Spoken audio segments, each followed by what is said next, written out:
आपसे ये निवेदन है कि आप इसमें हस्तक्षेप ना करें। निवेदन क्या? आपको अधिकार ही नहीं हमें रोकने का, और आप हमें रोककर अपने पिता के निर्णय की अवहेलना कर रहे हैं।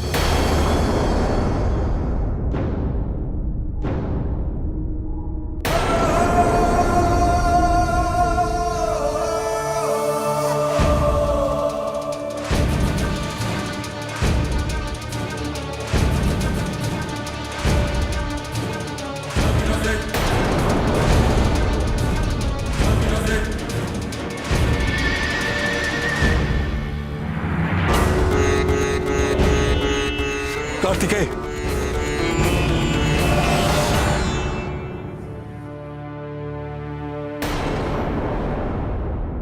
इंद्र ने कार्तिकेय को इस समस्या का पात्र बनाकर उचित नहीं किया। जी नारायण, दो राजा, दोनों ने एक एक मार्ग का चयन किया है। किसका मार्ग अधिक अनर्थकारी है यह कह पाना अत्यंत कठिन है। अब केवल यही देखना है कि किसका पतन पहले होगा। इस घटना की सूचना दिति को अवश्य प्राप्त होनी चाहिए। नारायण नारायण।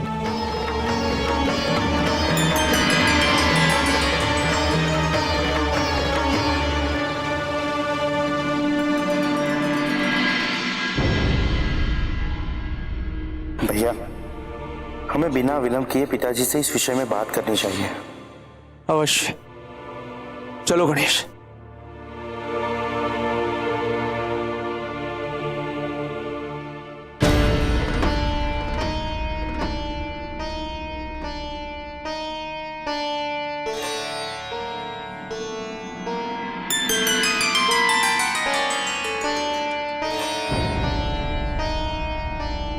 इस तितली की भांति हम सब भी अपनी अपनी परिस्थिति में उलझे हुए हैं महादेव।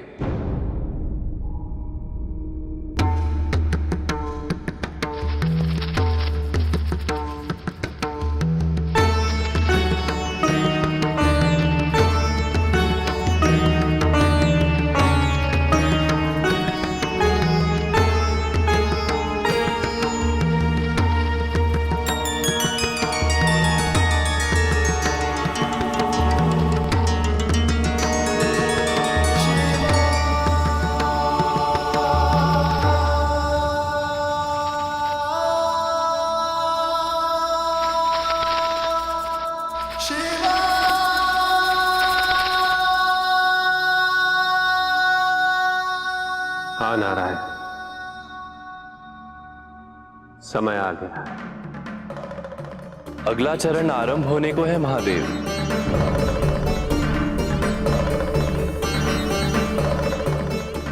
अब मेरे लिए इस मार्ग से हट जाना ही उचित होगा, अन्यथा जटिलताएं और भी बढ़ जाएंगी।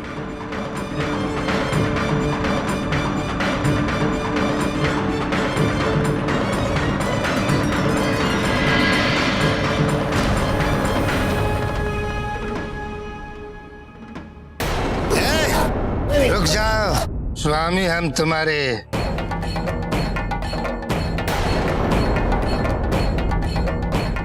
हमारे आदेश का पालन करना ही होगा तुम्हें। पिताजी, स्वर्गलोक की समस्या के लिए हमें क्या करना चाहिए? कुछ भी नहीं पुत्र। दैत्यों का दोष तो केवल इतना ही है कि वह इंद्र द्वारा रचे गए षड्यंत्र को समझ ही नहीं पाए। दोष तो केवल देवराज इंद्र का है। यदि वो स्वयं दैत्यों को नहीं उकसाते तो वह ऐसा कभी नहीं करते। और इंद्र का स्वयं तुम्हारे पास आना भी सुयोजित था।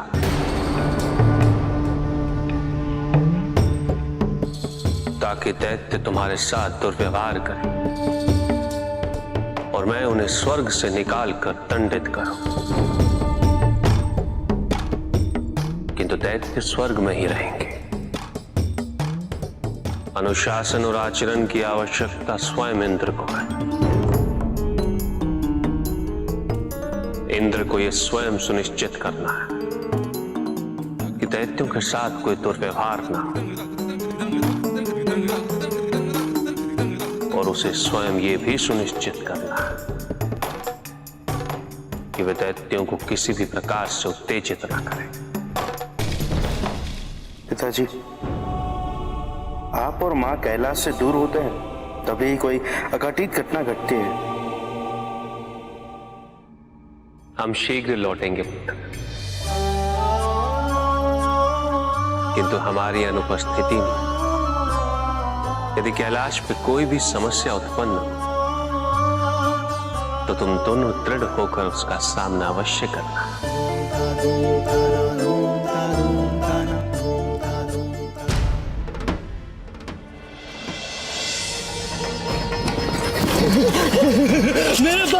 मेरे पास 10 स्वर्ण कलश और मेरे पास बहुमूल्य रत्नों से भरे 15 कलश हैं।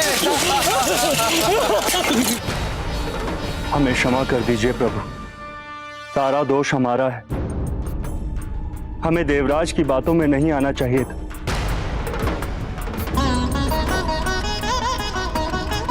हमारे ही कारण काशी नरेश ने ऐसा किया और हम लज्जित हैं कि हमारे ही कारण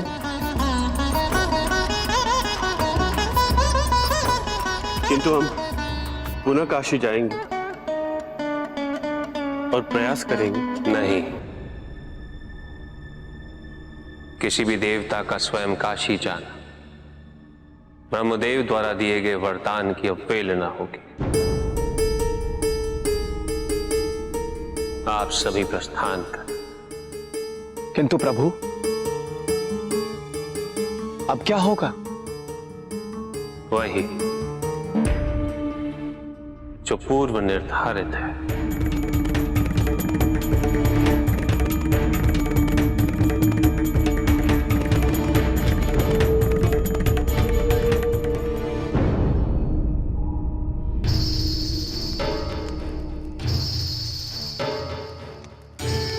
हमें इसी का भय था, और सबसे बड़ी चिंता की बात यह है कि महादेव ने दैत्य को इतना बड़ा अवसर दिया और दैत्य महादेव के पुत्र कार्तिकेय के साथ ऐसा व्यवहार किया। उचित यही होगा दैत्य माता, ये सभी असुरों को स्वर्ग से बुलाकर उनसे उनके आचरण पर स्पष्टीकरण मांगा जाए। नहीं,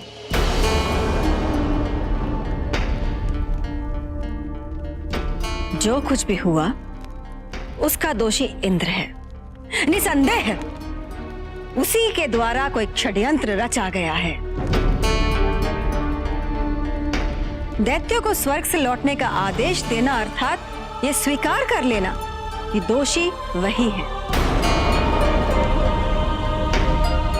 और बात जब समानता की है तो देवताओं को भी अपने कृत्य का परिणाम भुगतना होगा, और मेरे पुत्र ये सुनिश्चित करेंगे।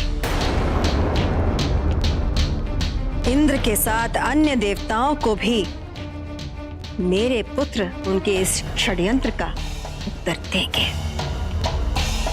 अवश्य देंगे।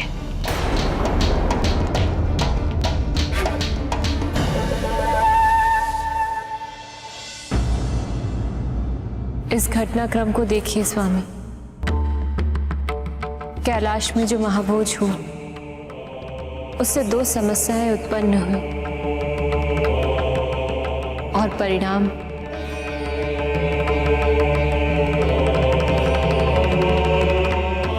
और काशी के हित में हमारे हट के कारण आप भी कैलाश लौट नहीं पाए।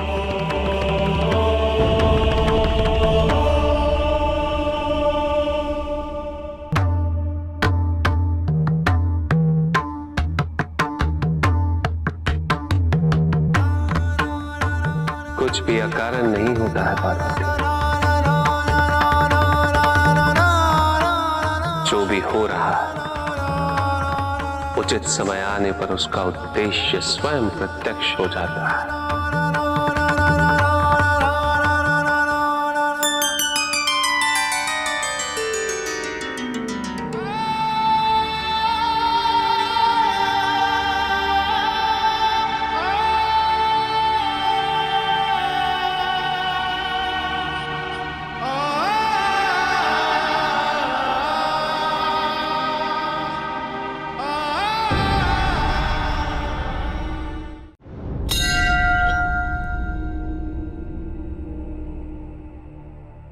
बम बम भोले।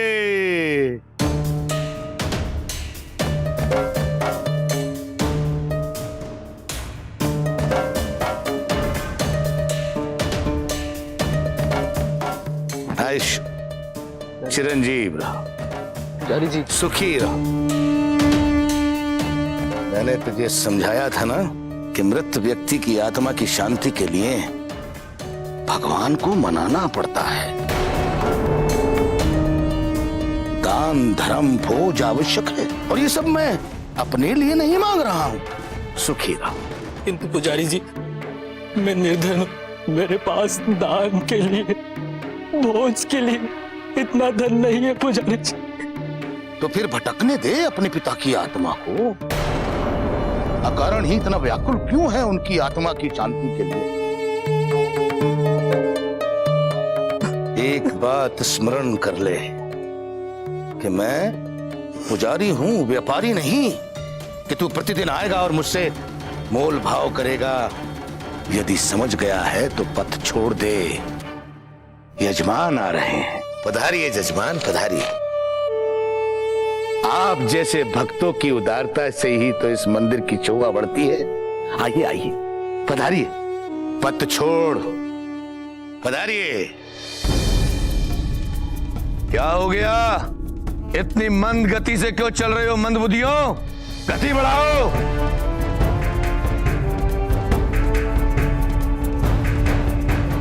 उल्टा है तू, उल्टा। रुक जाइए स्वामी, ये धन तो मैंने हमारी संतान के भरण पोषण हेतु संचित किया है स्वामी। आप इसे मद्रापान में अपव्यय कैसे कर सकते हैं? स्वामी हूं मैं तेरा, स्वामी। तू मुझे ये धन ना देकर मेरा अपमान कर रही थी, मूर्ख स्त्री। मैंने क्या? तू मेरे पतन का कारण है, मूर्ख स्त्री।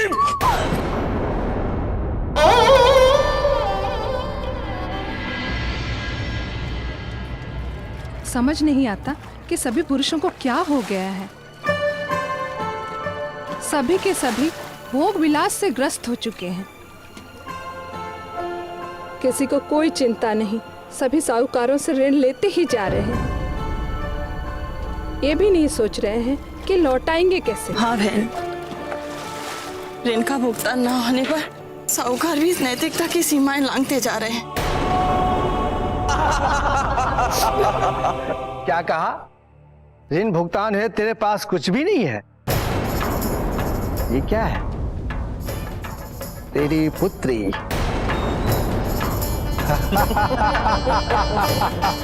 और इसका तो मूल्य भी अच्छा मिलेगा। नहीं नहीं,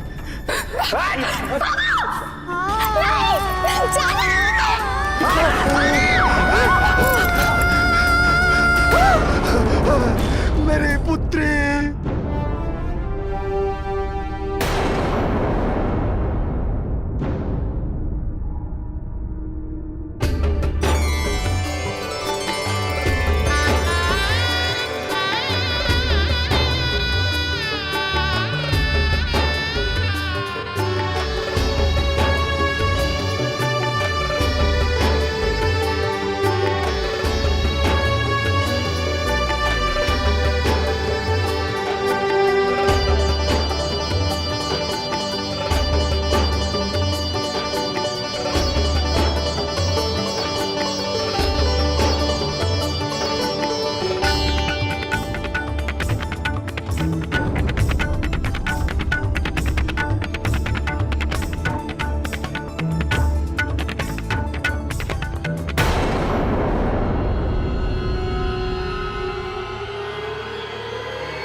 मुद्राएं तुम्हारे साथ कुछ क्षण व्यतीत करने के लिए।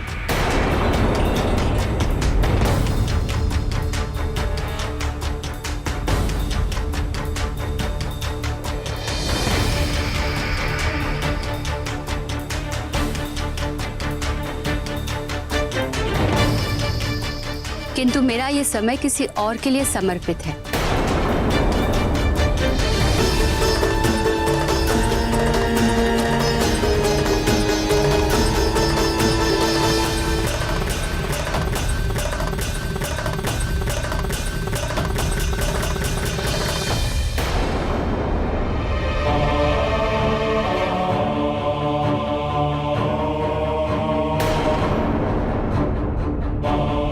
समस्त संसार में इतना धन नहीं है जो मेरे इस समय का मूल्य चुका सके।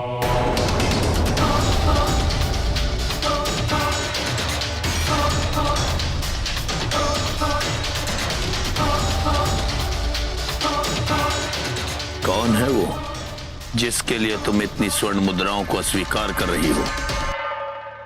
वही जो इस देह को नहीं, इस देह में विद्यमान आत्मा को देखते हैं।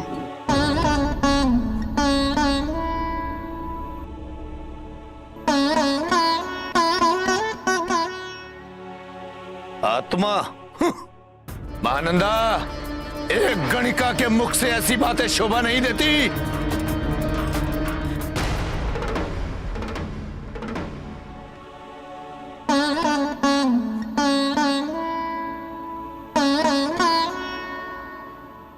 आज हम स्वामी के लिए खीर बनाएंगे, उन्हें अति प्रिय है।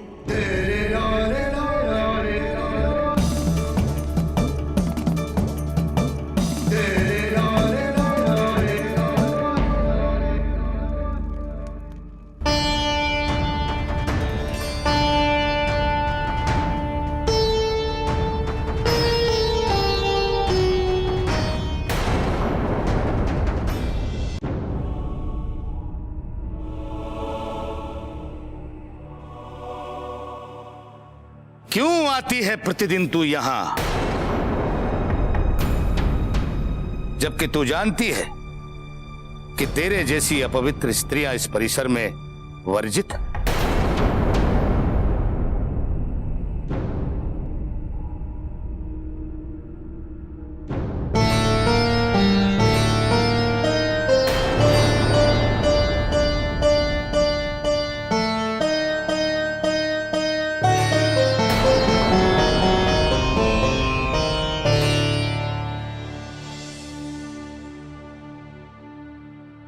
आइए।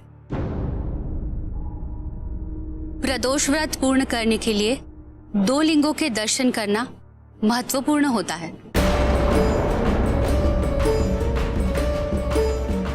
अच्छा, तो अब तू हमें सिखाएगी प्रदोष व्रत और उसकी विधि?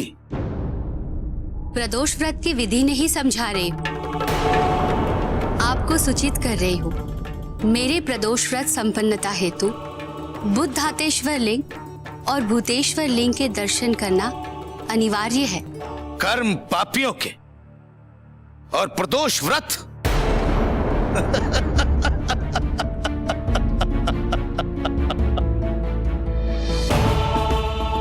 तेरे जैसी स्त्रियां अभिशाप है समाज के लिए।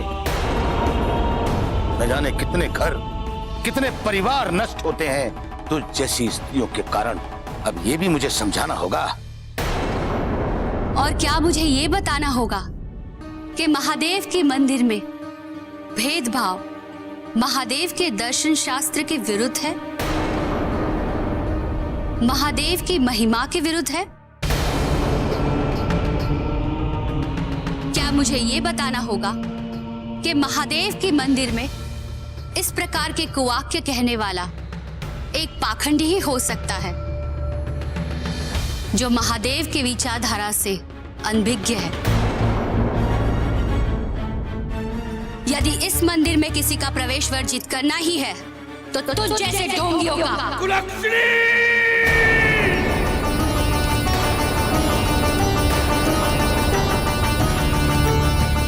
उल्टा स्वयं को देख।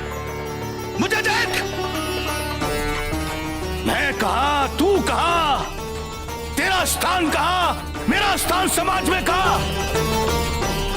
मुझे ढोंगी कहती है? अरे ढोंगी तो तू है, तू। समाज के सम्मुख दिखावा करती है प्रतिपल महादेव का स्मरण करके। तू समाज के माथे पर कलंक है। आज तूने मेरे परिसर में आके मुझे ढोंगी कहा, अपमानित किया, इसका पाप तो तुझे लगेगा ही। इसके साथ साथ मेरा श्राप भी। और इसके अतिरिक्त मैं संपूर्णता ये घोषणा करता हूं कि आज के पश्चात इस क्षेत्र के किसी भी मंदिर के परिसर में तो क्या, उसके द्वार पर भी तेरा जाना वर्जित होगा। जा करके दिखा अपना प्रदोष व्रत पूर्ण। यदि ले सकती है तो लेकर दिखा महादेव के दर्शन। जा, चली जा यहां से।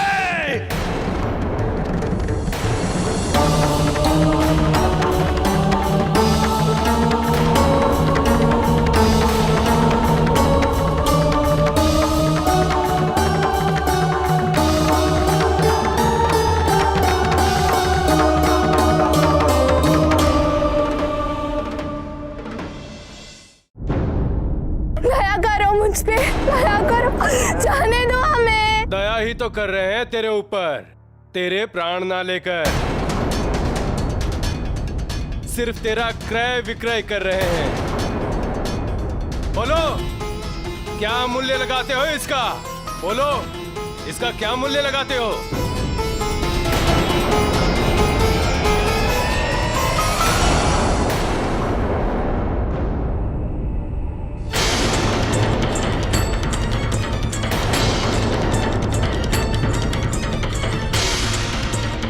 लज्जा नहीं आती स्त्री के साथ ऐसा व्यवहार करते हुए? क्यों? तुझे तेरे अस्तित्व का व्यापार करते हुए लाज नहीं आती? तभी तो नहीं चाहती कि और एक महानंदा की उत्पत्ति हो। कहीं ऐसा तो नहीं तुम्हें अपनी प्रतिस्पर्धा का भय हो? भय हो कि इसे देखकर तेरे पास आने वाले कहीं इसके पास न चले जाएं।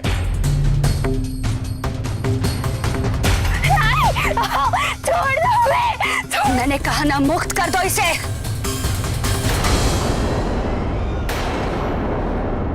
कर दूं मुक्त तुझे अभी? महानंदा, हमारे कार्य में बाधा मत बन।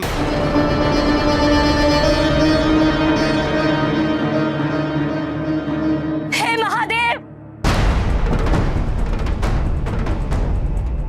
आप सर्वव्यापी है, सर्वज्ञ है, तो क्यों एक स्त्री के साथ इस तरह का दुर्व्यवहार हो रहा है? कहाँ है आप प्रभु? क्यों किसी असहाय की सहायता के लिए नहीं आते? आइए प्रभु, आइए।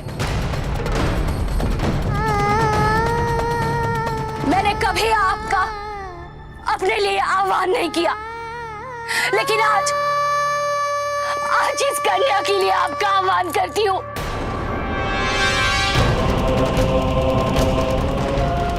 इसकी रक्षा के लिए आइए।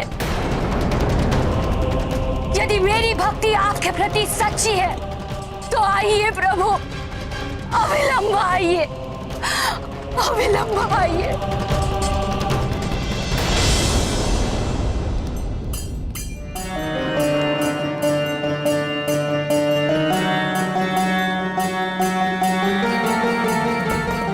पार्वती,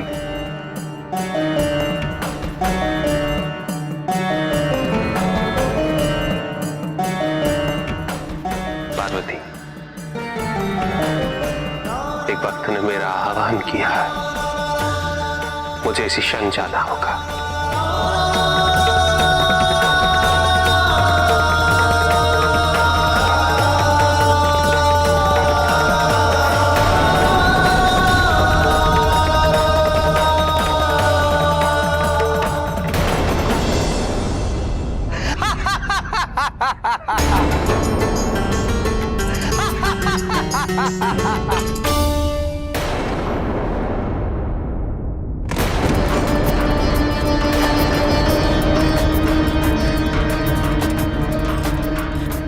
छोड़ उसे।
नारी का अपमान समस्त मानवता का अपमान होता है,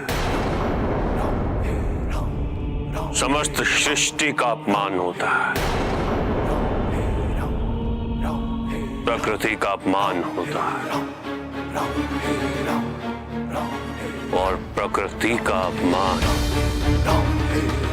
एक पुरुष को कभी स्वीकार्य नहीं होता।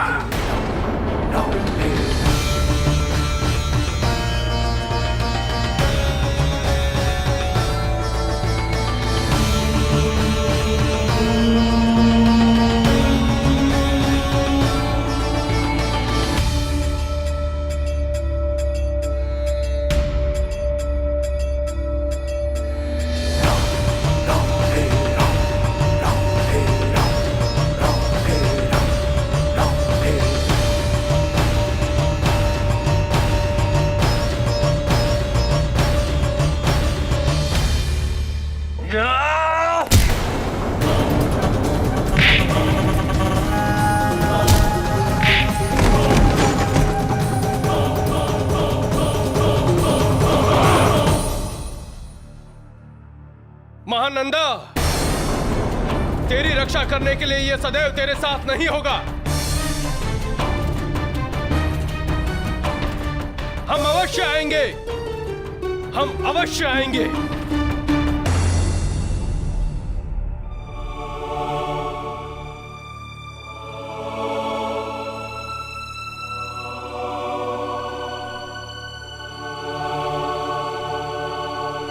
मैं आश्चर्यचकित हूं। कोई ऐसा पुरुष जिसे स्त्री का अपमान सहन ना हुआ हो, जिसने स्त्री के सम्मान की सुरक्षा का दायित्व निभाया हो। कदाचित आप नंदीग्राम क्षेत्र के नहीं है। मैं वैश्यनाथ हूं, यहां व्यापार के संबंध में आया हूं। मैं महानंदा। यदि आज आप समय पर नहीं आते तो इस कन्या के साथ घोर अन्याय हो जाता। धन्यवाद। जाओ, अपने घर जाओ। सुनो सुनो सुनो सुनो ग्रामवासियों, सुनो।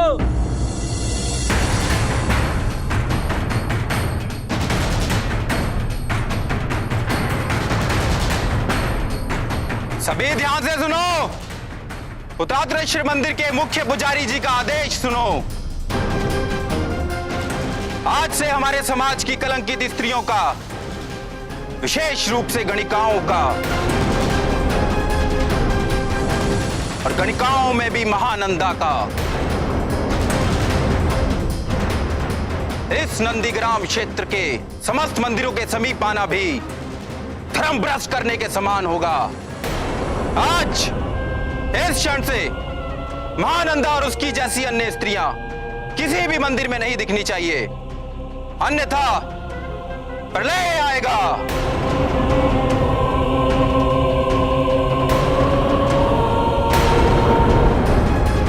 पुजारी जी का आदेश भगवान का आदेश माना जाए।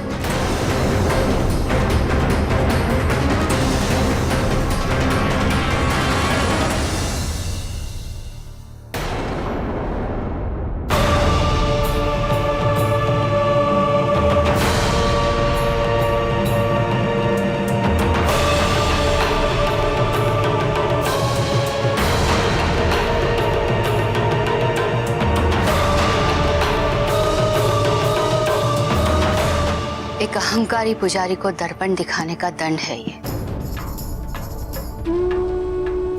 सत्य की कटुता हर कोई सहन नहीं कर सकता। मैं प्रदोष व्रत कर रही हूं, जो महादेव के भूतात्रेश्वर लिंग और भूतेश्वर लिंग के दर्शन से पूर्ण होता है। और उन्हीं के दर्शन के लिए मंदिर गई थी, तो वहां के पुजारी से कहासुनी हो गई। बस ये उसी का प्रयास है मेरे व्रत को खंडित करने हेतु। भूतेश्वर लिंग के दर्शन हेतु मंदिर जाने की आवश्यकता ही क्या है?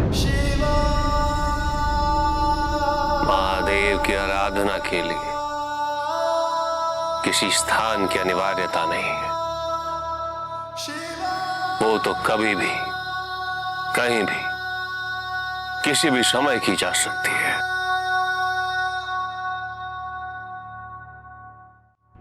ये मैंने पहले भी सुना है, किंतु केवल उनसे जो नहीं जानते कि मंदिर में प्रवेश वर्जित होने की अनुभूति क्या होती है।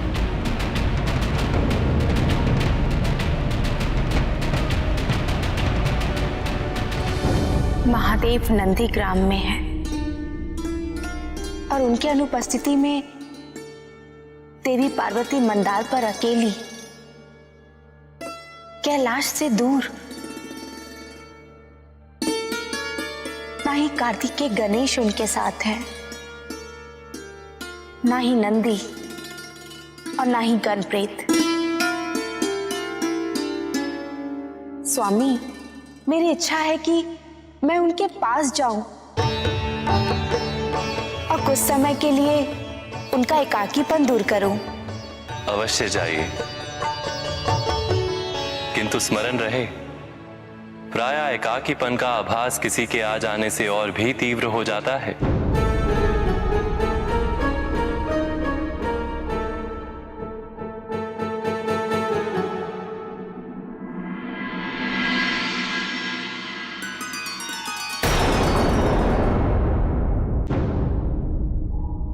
दैत्य स्वर्ग में ही रहेंगे।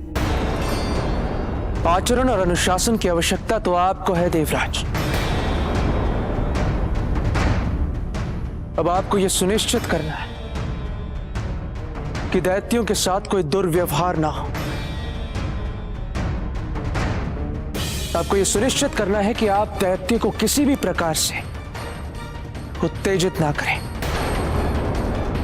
और यही पिताजी का आदेश है। किंतु वो तो मेरा सब कुछ नष्ट कर देंगे।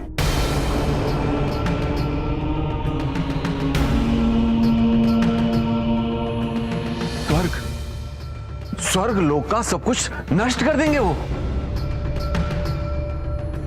आपने तो देखा ही था ना कैसा उपद्रव मचा रहे थे वो सब। देखा था ना आपने? हा?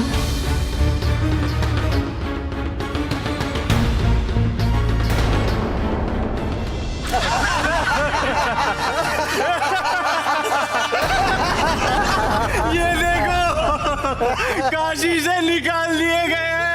इतना अपमानित होने के उपरांत भी ये अपने आप को देवता समझते हैं। अब तो मनुष्यों को भी इनकी कोई आवश्यकता नहीं।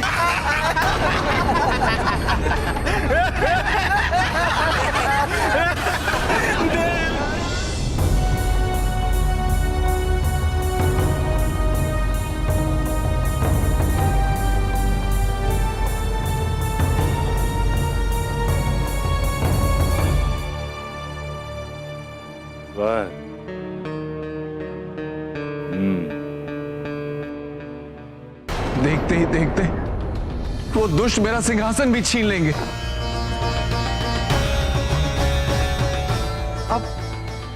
अब कुछ तो करिए। समस्या का कारण केवल आप हैं देवराज, और उसका समाधान भी आप ही के व्यवहार पर निर्भर करता है। उचित है, उसमें ही निर्भर करता है ना। उचित है।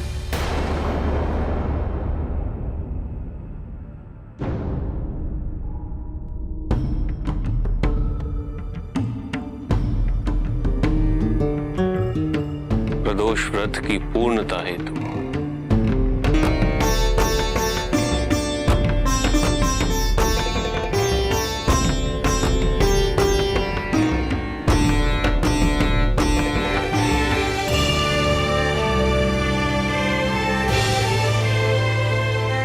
अद्भुत, अति सुंदर। मैंने संपूर्ण जगत में इससे सुंदर, इससे अद्भुत और कुछ नहीं देखा। ऐसी दिव्यता है इसके दर्शन में जिसकी अनुभूति किसी मंदिर में नहीं होगी।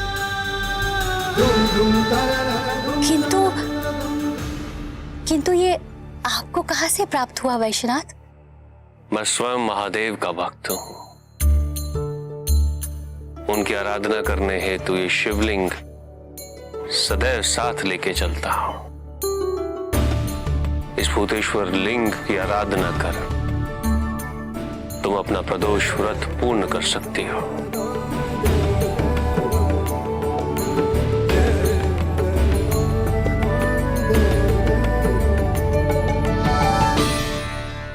धन्यवाद। आपका आभार व्यक्त करने के लिए मेरे पास शब्द ही नहीं है। अब मेरा प्रदोष व्रत पूर्ण हो जाएगा।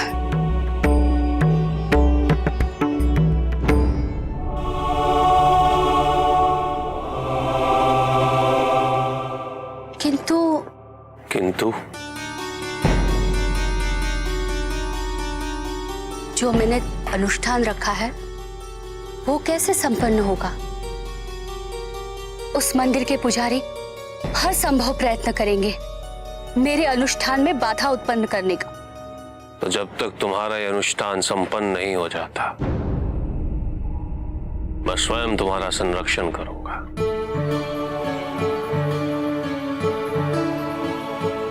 सत्य? आप? सत्य।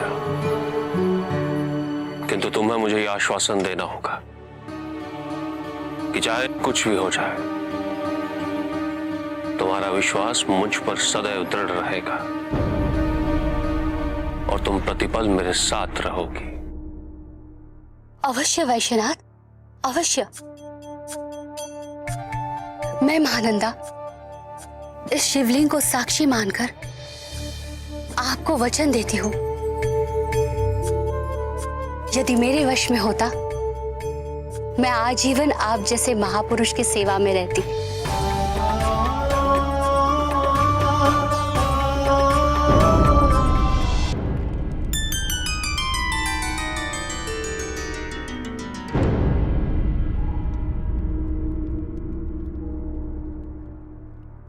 आपका स्वागत है। हम स्वामी के लिए खीर बना रहे थे। उन्हें किसी अति आवश्यक कार्य से कहीं जाना पड़ा। बता के भी नहीं गए हैं कि कब लौटेंगे। देवी, आप यदि चाहें तो। नहीं,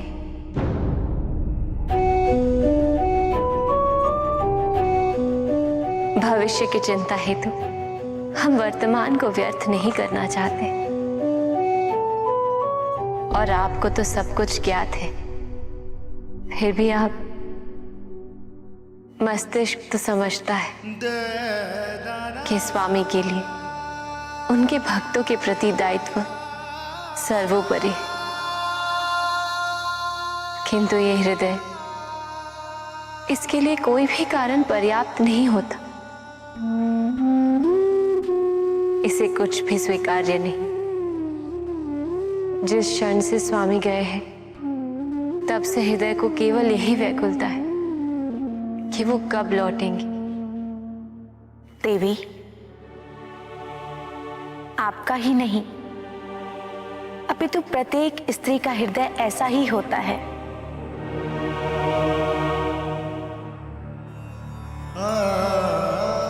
जब स्वामी लौटे और ये खीर ग्रहण करेंगे तब हम उनके मुख पे वही सुखानुभूति देखना चाहते हैं जैसे उन्हें कैलाश में होती थी। और हम इस मंदराचल पे कैलाश जैसी ही स्थिति स्थापित करना चाहते हैं। देवी, मुझे अनुमति दीजिए कि मैं भी आपके इस कार्य में आपकी सहायता कर सकूं।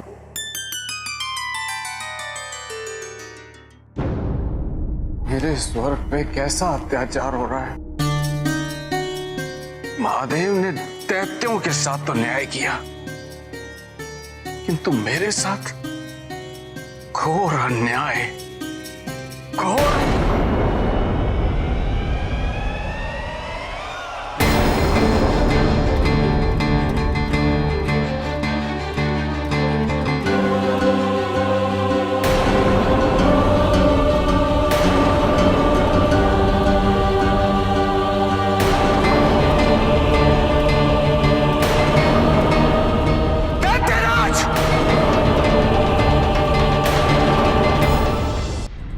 आइए देवराज, आधे पे मैं और आधे पे तुम, दोनों मिलकर स्वर्ग पे राज करेंगे। सिंहासन से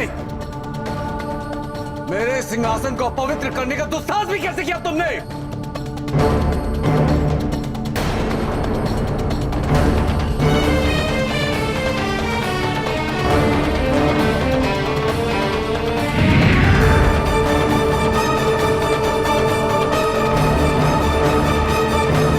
नहीं देवराज,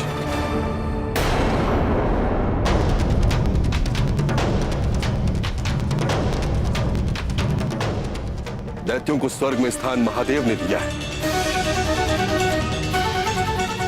उन पर आघात करना उचित नहीं होगा।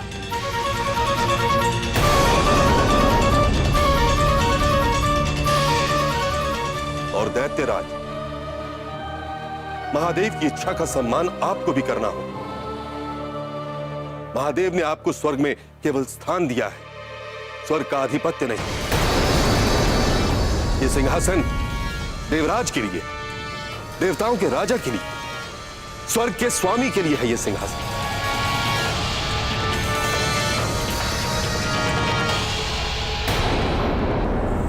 और यदि मैं स्वर्ग का राजा बनना चाहूं तो उसके लिए क्या प्रक्रिया है?